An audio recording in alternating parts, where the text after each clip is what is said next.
Alors, Maître Diane Prota, pouvez-vous nous dire ce qui s'est passé aujourd'hui? Bonjour François, eh bien écoutez, aujourd'hui il y avait une audience au tribunal administratif pour statuer sur le fond et définitivement sur la légalité de la décision du 5 décembre 2022 qui avait retiré l'agrément CPPAP de François. Cette décision avait été suspendue en urgence par le juge des référés au mois de janvier 2023 et aujourd'hui, alors nous sommes en juin 2024, on statuait définitivement sur cette affaire. Or, on a entendu avec plaisir le rapporteur public soutenir la position de François et conclure à l'annulation définitive de cette décision de retrait d'agrément pour violation du principe du contradictoire. Néanmoins, nous avons quand même insisté sur tous les autres points de ce dossier, les autres violations de cette procédure faites par les CPPAP et puis aussi évidemment le fond du dossier qui engage la liberté d'expression et la liberté d'ailleurs de critique des politiques vaccinales du gouvernement. Nous avons insisté sur le fait que la liberté de parole devait être évidemment protégée pour François mais aussi pour ses lecteurs qui sont encore une fois intervenus pour le soutenir. Et d'ailleurs, que CPPAP, après ça, devra de nouveau reprendre une décision pour le futur agrément de François pour les années à venir. Et nous espérons là encore que grâce à ce premier succès, eh bien, les prochaines décisions seront positives et que nous continuerons d'être soutenus par les lecteurs dans cette affaire. Quand est-ce qu'il y aura une finalité à tout ça?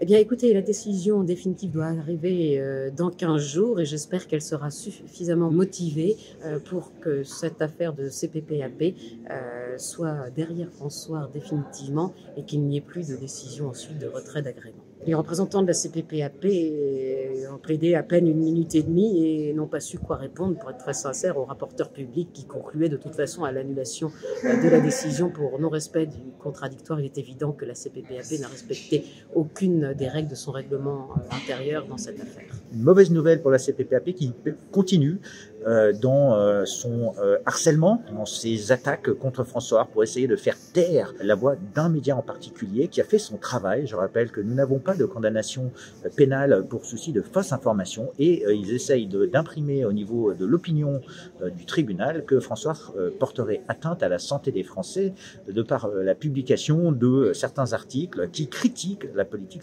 gouvernement. Alors la critique fait partie du travail journalistique à partir du moment où elle est fondée sur des éléments factuels et le délit de fausse information est là pour attaquer si un média dans l'éventualité où il ferait des erreurs factuelles et des erreurs de fait en termes de fausse information. Alors il y a une grosse différence entre l'opinion et puis les éléments factuels et le fond. Les opinions peuvent être divergentes et elles ont le droit d'exister. C'est ça la liberté d'expression et c'est consacré non seulement par le droit de la presse mais aussi la liberté d'expression qui sont des droits fondamentaux. Et c'est pour ça que François se bat, c'est pour que nos lecteurs soient dûment informés. Je vais prendre quelques exemples. Aux États-Unis, il y a 3 candidats aux élections présidentielles. Il n'y en a pas 2. Il y en a un 3e qui s'appelle Robert Kennedy Jr. Dont aucun des médias mainstream français ne parle. Et donc on a l'impression qu'il n'y a que 2 candidats, de la même manière que Ursula fait l'objet d'une plainte pénale. Pas plus tard que vendredi prochain, sa candidature sera évoquée au tribunal des référés à Bruxelles. Aucun des médias français n'en parle. Eh bien, ça c'est une information qui sont des informations capitales, qui n'ont rien à voir avec le danger pour la santé. Au contraire, une personne en bonne santé est une personne qui est plutôt bien informée. Et nos lecteurs sont satisfaits de pouvoir trouver cette information. Ils sont même choqués de ne pas pouvoir trouver cette information plus loin. Le ministère de la Culture devrait en prendre note, devrait en prendre conséquence. Il devrait être là pour garantir le pluralisme des opinions.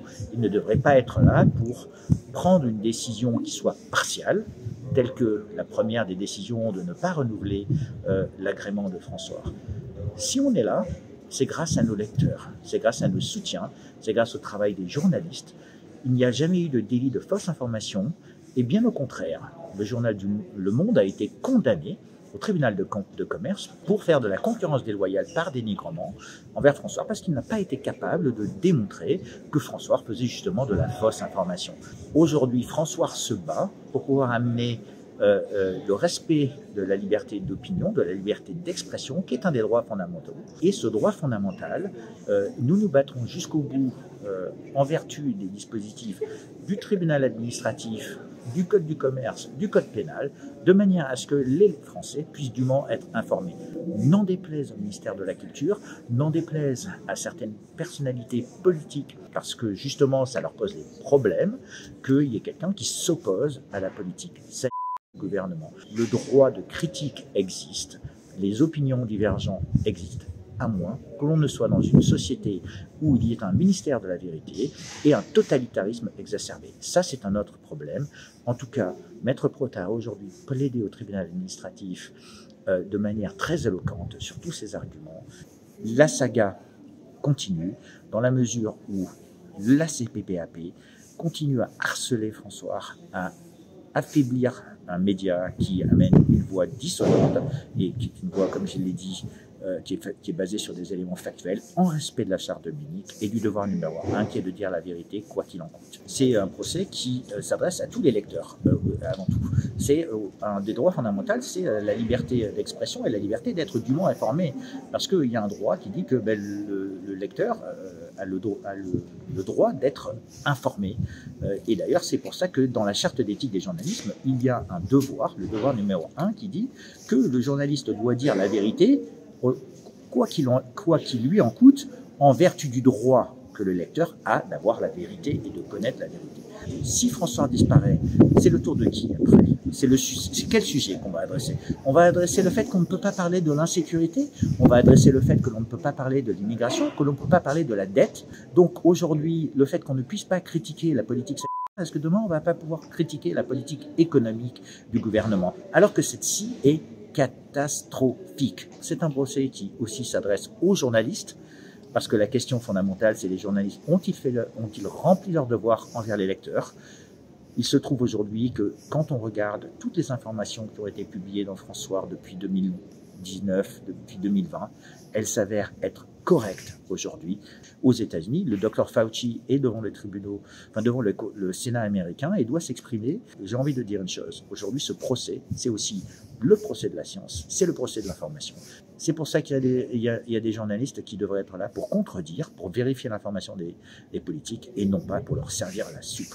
L'information est un métier, c'est avant tout un devoir, exactement comme les médecins ont le devoir du primum non nocere.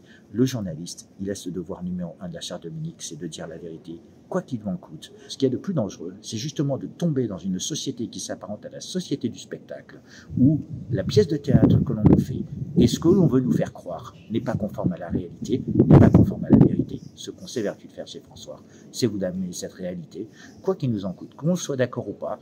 Notre travail n'est pas d'être d'accord avec la réalité, c'est de la rapporter. Je rappelle qu'il y a des salariés, il y a des journalistes chez François, leur travail, leurs emplois sont en jeu, et cela, ça crée une situation d'incertitude, et on est vraiment dans une situation de harcèlement qui perdure. Et cette situation perdure depuis trop longtemps.